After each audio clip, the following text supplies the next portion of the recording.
Good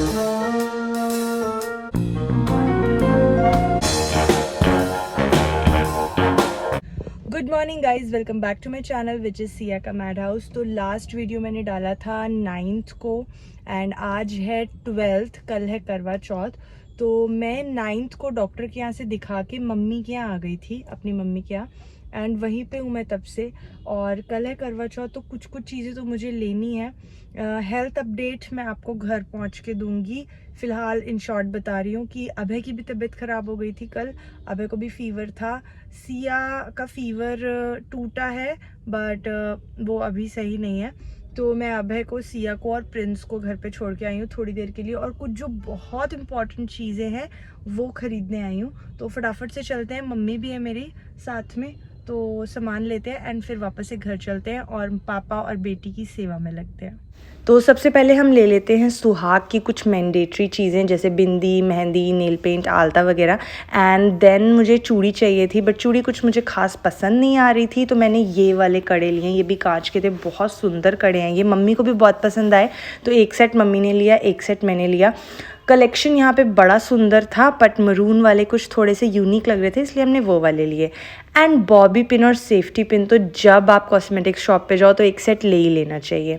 and then finally हम पहुँचे करवे के अंदर, जो हम खील, बताशे, गट्टे, चिनौरी ये सब डालते हैं, वो सामान लेने के लिए। यहाँ से मैंने ली है सीख और कैलेंडर। तो ये सीख वगैरह ले ली है मैंने, कैलेंडर भी ले लिया है एंड करवा भी बचा है। तो अभी मैं बहुत इनडिसाइसिव हूँ, मतलब मैं डिसीजन नहीं ले पा रही हूँ कि मैं क्या करूँ। करवा चौथ पे घर जाऊँ या मैं यहीं पे कर लूँ, क्योंकि मुझे ये है कि सिया जब सही हो जाए बिल्कुल, मैं तभी घर जाऊँ।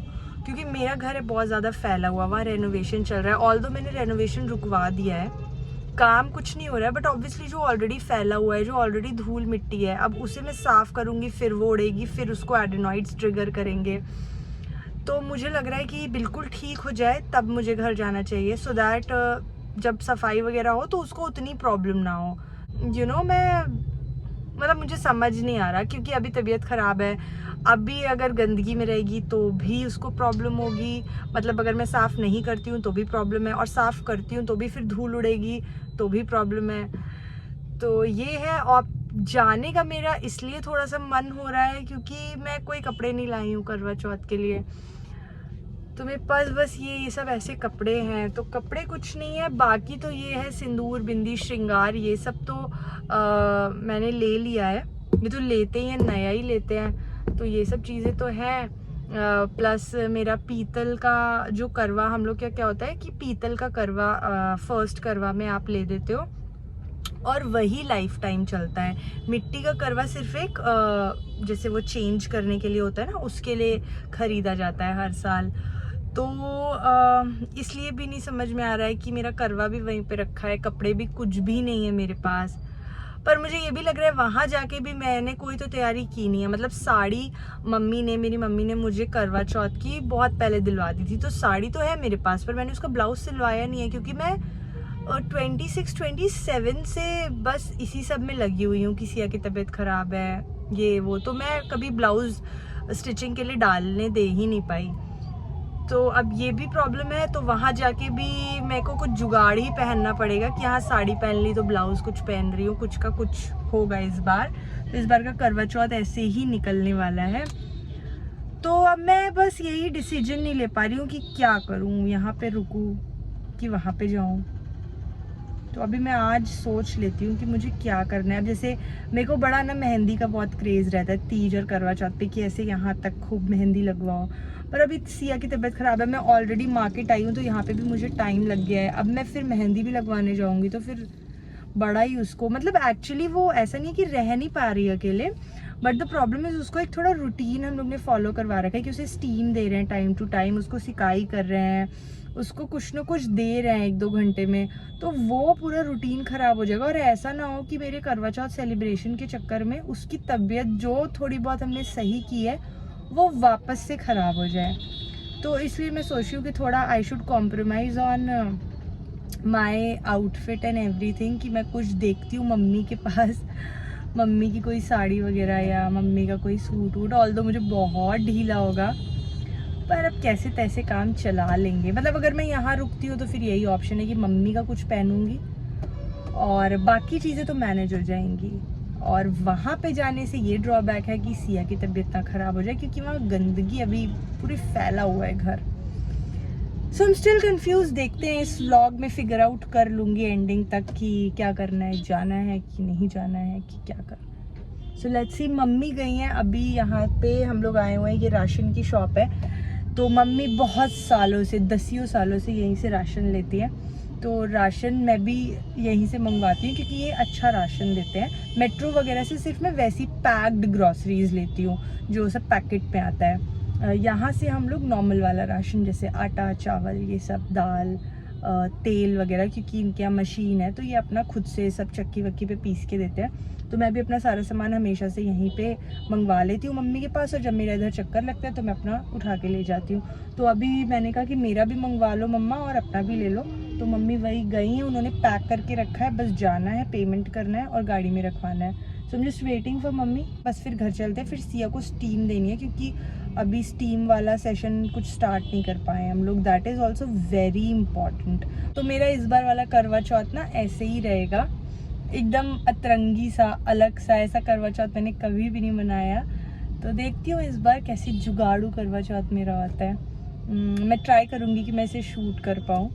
सो वी हैव रीच्ड होम और अब तैयारी करते हैं सिया के स्टीम की। कुकर में मैंने ले ली है नीम की पत्तियाँ और तुलसी की पत्तियाँ, और अब इसमें मैं डाल रही हूँ थोड़ी अजवाइन। तब इसे बॉईल होने के लिए रख देंगे एंड फिर हम लेंगे स्टीम। सो ये हमारे मरीज़ नंबर 2। कैसा हाल है?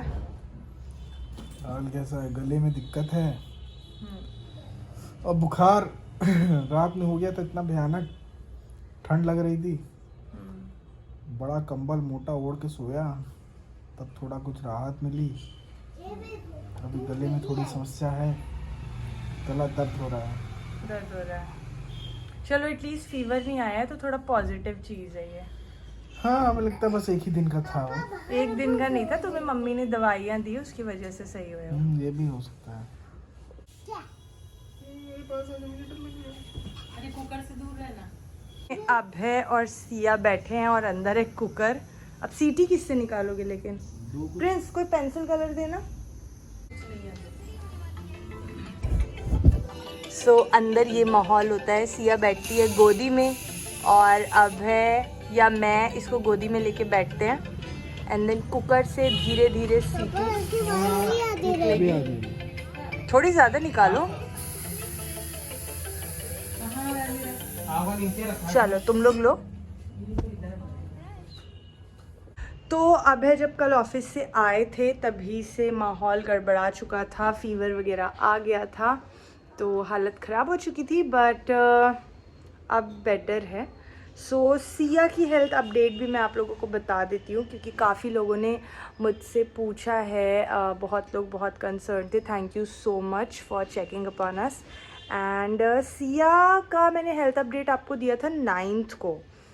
वो उस वीडियो 9th का ही था, 9th को ही मैंने पोस्ट किया था। एंड देन आज है 12th, तो इसकी मैंने फीवर चार्टिंग भी की है, मैं आपको दिखाती हूँ। तो उस दिन क्या हुआ था पहले तो मैं ये बता दूँ। तो पहले मैं आपको ये बता दूँ, उस दिन मैं जा रही थी डॉक्टर के यहाँ। तो डॉक्टर के यहाँ जब हम गए हैं तो डॉक्टर ने हमें ब्लड टेस्ट उस दिन कराने से मना कर दिया था। मतलब ऐसा कुछ उन्होंने बोला ही नहीं कि ब्लड टेस्ट करवाइए। उनका यही था कि एक्सट्रीम कंजेशन इसको हो गया है जिसकी वजह से टेम्परेचर लास्ट कर रहा है इतना ज़्यादा। तो अभी हम कोई भी टेस्ट नहीं करवाएंगे। We will wait for 2-3 days more and then देखते हैं फिर क्या सीन है। तो 9th को फिर हम वापस आ गए। 9th को मैं मम्मी के यहाँ ही वापस आ गई एंड देन फिर मैंने फ़ीवर की चार्टिंग करना स्टार्ट किया। उसके पहले भी मैं कर रही थी, बट ये जो चार्टिंग है वो 9th से। 9th है जब हम डॉक्टर के यहाँ गए थे। तो 9th को पूरा दिन इसको फ़ीवर था, पूरा जब तक ये सोई है। एंड देन 10th को सुबह से इसका फ़ीवर उतरना स्टार्ट हो गया। मतलब 10th को फ़ीवर नहीं आया, फिर 11th को भी फ़ीवर नहीं आया एंड आज 12th है, 12th को भी फ़ीवर इसको नहीं आया है। सो 9th वॉज द डे जब मुझे लग रहा था कि डॉक्टर के यहाँ से आए हैं, डॉक्टर ने कहा था फ़ीवर नहीं आएगा, बट पूरा दिन उस दिन फ़ीवर था, रात भर फ़ीवर था। So I was little worried. But then जब 10th से फीवर उतरा तो काफ़ी थोड़ा पॉजिटिव फील हुआ कि चलो एटलीस्ट फीवर आना बंद हुआ। बट जो इसका कंजेशन की हालत है वो बहुत एक्सट्रीम हालत है। कंजेशन इतना ज़्यादा मतलब मेरे पास वीडियोस हैं जब ये सोती है तो ये सांस नहीं ले पाती है, तड़पती है, मतलब ये सो रही होती है और ऐसे करके होता है इसको, क्योंकि वो सांस ही नहीं आती है। तो पर मैं वो वीडियोस डालूंगी नहीं, क्योंकि वो वीडियोस हमेशा इंटरनेट पे रहेंगे, फिर सिया भी बड़ी होगी तो उसे बड़े होके देख के अच्छा नहीं लगेगा, इसीलिए मैं ऐसी कोई चीज़ डालना नहीं चाहती। Nobody wants to see himself or herself like that on internet, तो मैं वो चीज़ नहीं डालूंगी। बट एज एन अपडेट मैं बता रही हूँ कि उसे सांस ही नहीं आती है रात में, अभी भी, मतलब अभी भी ऐसा हो रहा है। कल रात में वो थोड़ा सा बेटर सोई है, बट फीवर उतरने के बाद भी ऐसी कोई रात नहीं गई है जिस दिन वो सो पाई हो। डेली बेसिस पे वो जग रही है, रो रही है, परेशान है। दिन फिर भी बेटर गुजरता है बट रात बहुत बेकार गुजरती है सिया की। तो कंजेशन धीरे धीरे पहले से मैं कहूँगी थोड़ा सा बेटर हुआ है। फिर कल, दैट वाज 11th को उसको पैर पे फिर से रेड रैशेस होने लगे, जिसे देख के तो मेरी तो सिट्टी बिट्टी गुल हो गई थी कि यार ये क्या मसला है, क्योंकि थोड़े दिन पहले ही तो उसको टोमेटो फ्लू हुआ था, वही हैंड फुट माउथ डिजीज़। तो आई वाज लाइक ये फिर से कैसे हो रहा है। एंड मेरी एक नेबर है, उनसे भी मेरी बात हुई थी, तो उनकी बेटी को और बेटे को दोनों को रिपीट किया। तो मुझे तो लगा भाई साहब अब इसे वैसे ही इतना कंजेशन है, वैसे ही इतनी प्रॉब्लम है, अब अगर इसे हैंड फुट माउथ फिर से रिपीट कर गया तो फिर क्या होगा। तो मैं तो बहुत पैनिक कर गई थी। फिर मैं फटाफट से 11th को फिर से सिया को डॉक्टर के यहाँ लेके गई हूँ चेक करवाने के लिए, क्योंकि कंजेशन भी इतना ज़्यादा था कि रात भर रो रही थी, सो नहीं रही थी। तो जब हम 11th को, दैट इज़ कल, जब हम डॉक्टर के यहाँ गए थे तो फिर उन्होंने चेक किया रैशेज़ वाला। तो उस पर उनका रिएक्शन कुछ ऐसा था कि ठीक है, अगर हुआ भी है ये तो अब उस इंटेंसिटी में नहीं होगा, होके चला जाएगा, एंड दवाई वगैरह तो चल ही रही हैं, तो कोई ऐसा इशू नहीं है। तो वो मतलब उन्होंने उस चीज़ के लिए मेरे को रिलीफ किया थोड़ा कि नहीं, हैंड फुट माउथ से आप मत डरिए, अगर ये रिपीट भी करेगा तो इतना ज़्यादा जैसे नहीं वो भयावह रूप नहीं दिखाएगा अपना। सो उसके लिए थोड़ा सा मैं रिलीव्ड हुई। एंड कंजेशन वाला तो उन्होंने बोला कि देखिए स्टीम दीजिए और बाकी सब चीज़ें करिए, कंजेशन एक दिन में नहीं जाता है। सो बेसिकली उसको अभी 4-5 दिन और लगेंगे रिकवर होने में। तो सिया की हेल्थ अपडेट ये है। तो फ़िलहाल वो दिन में कल से प्लेफुल है, खेल रही है, दिन में इज़ बेटर, नोज़ है अभी उसकी, नोज़ आ रही है। बट रात वाला सीन वही है कि बहुत ज़्यादा गड़बड़ है रात वाला सीन। तो दैट इज़ इट, ये हो गई सारी हमारी अपडेट। अब आज का सीन ये है कि मेरे को अभी मेहंदी लगानी है, तो अभी वैसे तो मैं वैसी वाली मेहंदी नहीं लगवा पाऊँगी, हालांकि यहाँ पे पास में ही बहुत मेहंदी वाले हैं। मतलब अगर नॉर्मल केस में मैं यहाँ आई होती और नेक्स्ट डे करवा चौथ होता तो मेरी यहाँ पे तैयारी ना बहुत अच्छी हो जाती है, क्योंकि यहाँ पे सब कुछ इतना पास में है, सब कुछ इतने अच्छे प्राइजेस पे है, तो मुझे यहाँ पे बहुत इजी होता है। बट अब मैं अगर मेहंदी लगवाने जाऊँगी तो 1-2 घंटा लग जाएगा फिर। तो मैं आइडिया ड्रॉप कर रही हूँ, मैं मेहंदी का कोन ले आई हूँ, कुछ थोड़ा बहुत शगुन की मेहंदी हम घर में कर लेंगे, और ये वाला करवा चौथ हमारा ऐसे ही जाएगा, बस आएगा और चला जाएगा। तो जो इम्पोर्टेंट रस्म वसम है वो हम कर लेंगे, व्रत रख लूँगी, और बाकी जो वो रेडी शेडी होने वाला क्रेज़ होता है और सब कुछ वैसा वाला जो होता है वो नहीं हो पाएगा इस बारी। क्या कहता है, इस बारी करवा चौथ ऐसे ही चला जाएगा? तो मुझे कुछ गिफ्ट भी नहीं देगा क्या? और जब सब कुछ ऐसे जा रहा है तो ये भी ऐसे चला जाएगा। अच्छा, और क्या, मतलब गिफ्ट से बचत करने के लिए इस आदमी ने। मैं खेले जा रही हूँ। तो मुंह कैसा हो गया ना, एकदम पतलू सा, है ना सिया? इसको क्या है?